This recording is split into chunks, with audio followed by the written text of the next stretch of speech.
Hello, everybody. It's George from Ireland. So, welcome back to the channel. So, commenting on the kerfuffle in Whitehall because Sir Keir Starmer's chief of staff, Sue Gray, she left her role just was it 4 days ago, saying she was becoming a distraction from the government's work.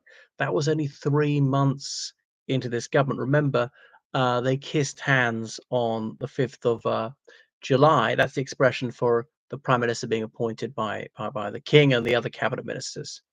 Um, so it's partly to do with Lord Wahid Ali's donations and gifts and what was given in return. So the BBC published the fact that her salary is even higher than that of Sir Keir Starmer's. So was she just incredibly avaricious? I know she does an important role, but this salary really was exorbitant. Now she became well known to the public about 4 years ago when it came to light that Boris Johnson had been holding these lockdown parties ambushed with a cake on his birthday, as he put it. So he tasked her with conducting the investigation into Partygate. Now, why did he pick her? Safe pair of hands? Was she, civil service blandness personified?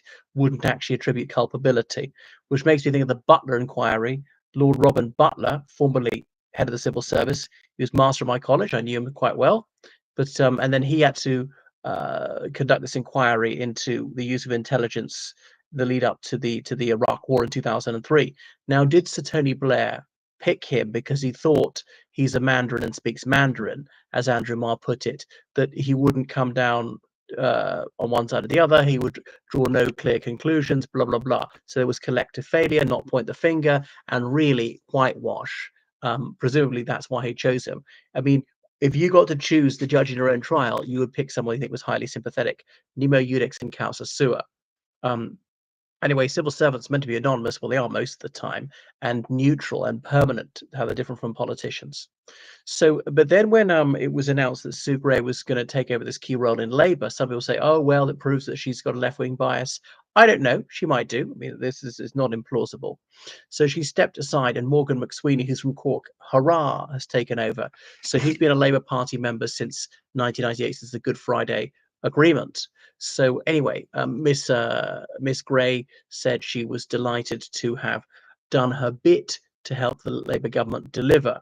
But she said there's this sort of media firestorm about that, which is why she needs to step down. That's actually a very bad start for Labour. So was she a very poor choice? Was her salary just ridiculously high? So the dysfunctionality of this Labour government is incredible, considering they just won such a landslide victory. They got the second biggest majority since 1935. It's a one-party government, the national government of 1935-31. Let's not count those. And they managed to screw up so much. Well, they can thank their lucky stars. They got such a big majority. If they had a narrow majority, they would be in serious difficulties already. Remember, they've had to suspend the whip from quite a few Labour MPs. But they've got a very healthy majority, so they're not threatened at the moment. And at this rate of decline, Labour's going to be in serious trouble by the next general election. Which is not to say I think they'll lose it. I reckon they'll win it. But that's an eternity away in political terms. So there's obviously some hostility in the civil service, which is why high-ranking Mandarins were willing to leak this information to the media. It's meant to be highly confidential. There's also been a lot of debate and dispute about Lord Ali. He's a Labour peer who appointed by Tony Blair back in about 1997, who was given a temporary Downing Street pass. Now, was this pretty quid pro quo because he gave thousands of pounds to Sir Keir Starmer to buy clothes with, let him stay in one of his London flats for free for a few weeks during his son's GCSEs, gave £16,000 to Bridget Phillipson to fund her 40th birthday party. Now, none of these things are illegal, and I think they've all been declared.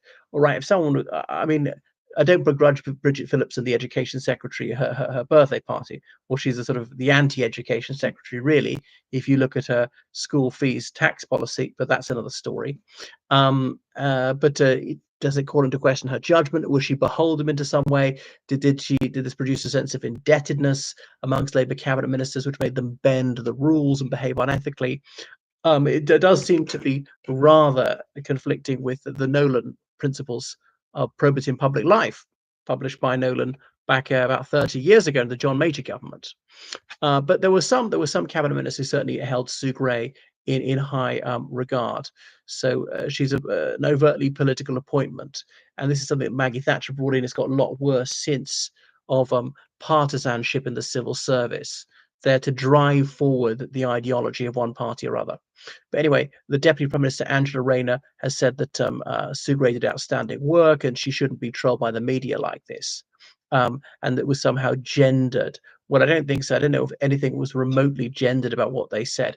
I mean, this really is pathetic and contemptible to hide behind your sex like that.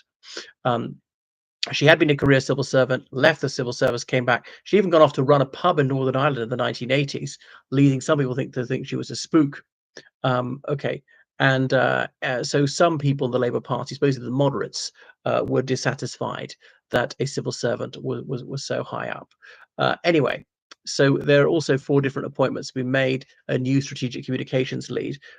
So what is going on in Labour? You think they would have had enough time, 14 years in opposition, to think about what they're going to do and have a plan. If they did, its unworkability is patent. Okay, so there's a lot of people don't like James Lyons, the new strategic communications chief, which is again why they've been rumbling in the media about this. So he used to work for the Sunday Times, the Daily Mirror, the main left-wing rag, did stuff for TikTok, for the National Health Service, and so on. So they've appointed other people like Jill Cuthbertson and Vidya Alkerson. So they're been in Labour going back way back to the years of Gordon Brown and so on. But anyway, so now Miss Gray, she's not completely out of the civil service. She's going to Wales to work in a particular role there. But there were Conservatives who held her in high regard as well. But yeah, it's just not looking good for Labour that they haven't picked wise people. They haven't managed to shield people from the controversy. They're paying them ridiculously high salaries when they say, "Oh well, there's very little money." Now, I know in the grand scheme of things, the budget's about 1.5 trillion pounds. Sue Gray being paid was it 300,000 pounds? That really is a drop in the ocean. But the government ought to strive for candle ends and cheese pairings and not be splurging public money as someone who was already very well paid. And a previous cabinet secretary, the most senior civil servant in the realm, said that his salary, 300 grand, is actually low considering the area of responsibility. To some extent, that's true, because he, as always has been he so far, is in charge of hundreds of thousands of civil servants. But on the other hand, the civil service is not highly paid.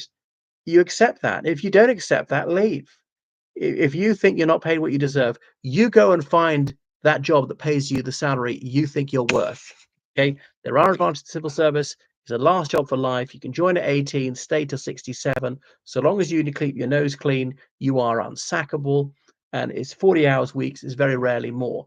Okay, there are times in very important high pressure roles they will make people work longer hours. And I'm pretty to tell when she's Home Secretary, she was bitterly unpopular for supposedly dumping lots of work on people's desk at 5 p.m. on Friday, saying, "I want it done by Monday." And that'd be a lot of reading, a lot of writing over the weekend. If your weekend plans, she didn't care. Okay, this is urgent. You booked a city break, it's your daughter's whatever sports day, it's a wedding anniversary. I don't want to know. So maybe that's for the salary is not enough for those sort of situations. But if you can't leave, and actually the civil service has been expanding, so they will do less work each. They're less productive, getting easier. Many hands make light work. Well, thank you for watching my channel. Make sure you subscribe on Patreon, donate on PayPal, georgecallahan79@gmail.com. Goodbye.